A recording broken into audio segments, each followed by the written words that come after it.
Mike, I have some questions here for you from the Shipwreck Central forum. Ask me the questions, let's see what we can do. Okay. In one of the episodes, you mentioned a very difficult dive that you did in the Niagara area. Okay. Donna was intrigued by this because you didn't do it as a sea hunter, but she was wondering if there was any footage from that dive and what were the special considerations and how did you overcome those obstacles? What happened there? I believe the show she's talking about is the hunt for U-215, and it had to do with bad current. And in my previous life, before I was a sea hunter, I worked as a professional diver. And the footage she talks about was a very difficult and challenging dive we did in the Niagara River. We were inspecting the foundations of a bridge. So we had the crazy current that runs in the Niagara River, and we had to figure out a way to stay stationary in that current and do the inspection on the bridge. So what makes you decide to use a helmet versus just a scuba dive? If you see episodes where we're using a helmet, it's usually because it's deep. Right. And we want to control the dive. And by that I mean the people on the surface can control it. Sometimes Warren will operate all of the gases and the flow of decompression gas or bottom mix to me through the complicated manifold, so he's controlling my dive that way. Jim, in those deep dives, will often be at the monitor watching the video played from the camera that's mounted on my helmet. So if it's deep, first of all, and if it's a situation where it's safer to put one person down in a helmet, then we'll shoot an episode that way. And we rely on a lot of the same equipment that we use in the commercial diving industry. So it's really important to have a team that you trust up on the deck. Absolutely. And in fact, whenever you're doing a dive that's not scuba, it's absolutely critical to have people who are watching out for your best interests. And Warren does a good job of that. Why doesn't that helmet leak, and what seals it to your suit? Well, the seal that's around my neck, it's not very tight, but the thing is there's a slightly greater pressure inside the helmet than there is in the surrounding water pressure. So it does leak a little bit sometimes, but not a lot. If anything's going in or out of it, it's usually air or mixed gas from my helmet that's going out. The water's not usually coming in. At least in a perfect world, the water's not coming in. So it's more about pressure than the seal itself. That's right. It's a combination of both. Cool. Another question from Donna is, she did notice your name was a writing credit in the credits for the Sea Hunters. Does that mean that you're just making up the narrative and they give you that credit, or do you actually do some of the writing?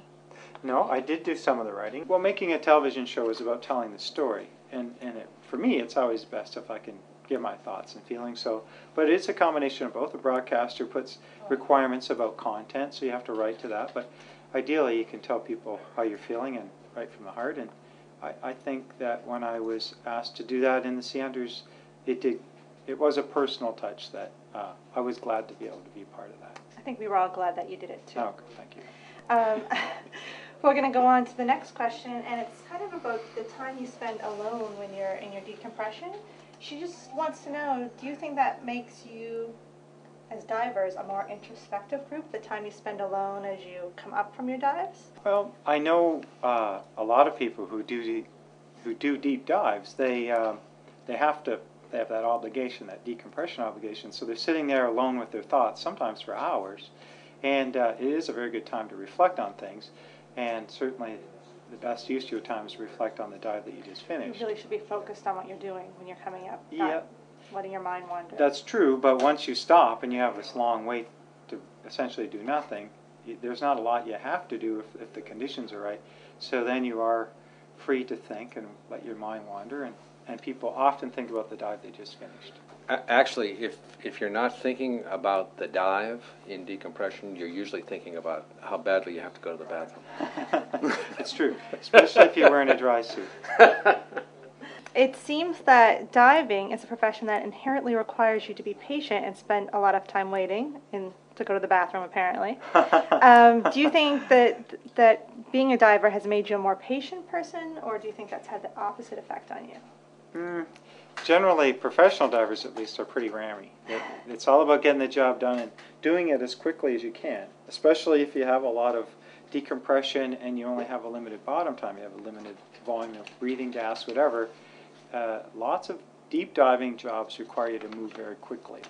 I'm somewhere in the middle. All right. And from one of your most popular Live from the Dive clips, except for your Russian escape apparatus, she was wondering what else in your personal collection from your trips do you hold especially dear, and why? Are we talking about dive equipment or just things that I I've think collected on the road? Anything you might have collected in your Sea Hunters travels. Well, I have these really beautiful fertility dolls that I got in Micronesia on the Mississinawa story. They were these little dolls carved by a resident of the island. They were very old, and I just thought they were extremely cool, that they showed the native people in their traditional dress with tattoos, and they were very old. And I got to say, those are my favorites, although nobody wants to be around me when I'm carrying my fertility dolls. You're going to give them to Warren when he gets married? Yeah, he doesn't want the dolls. No.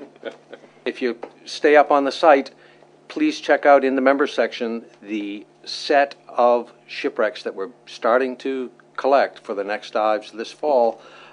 We want to get your opinions on it, and in the end, when we finally distill that list down, we'll be voting on it. So we'll be figuring out together the next time where we put this guy in the water. So from Shipwreck Central, it's good to talk to you all. Bye-bye.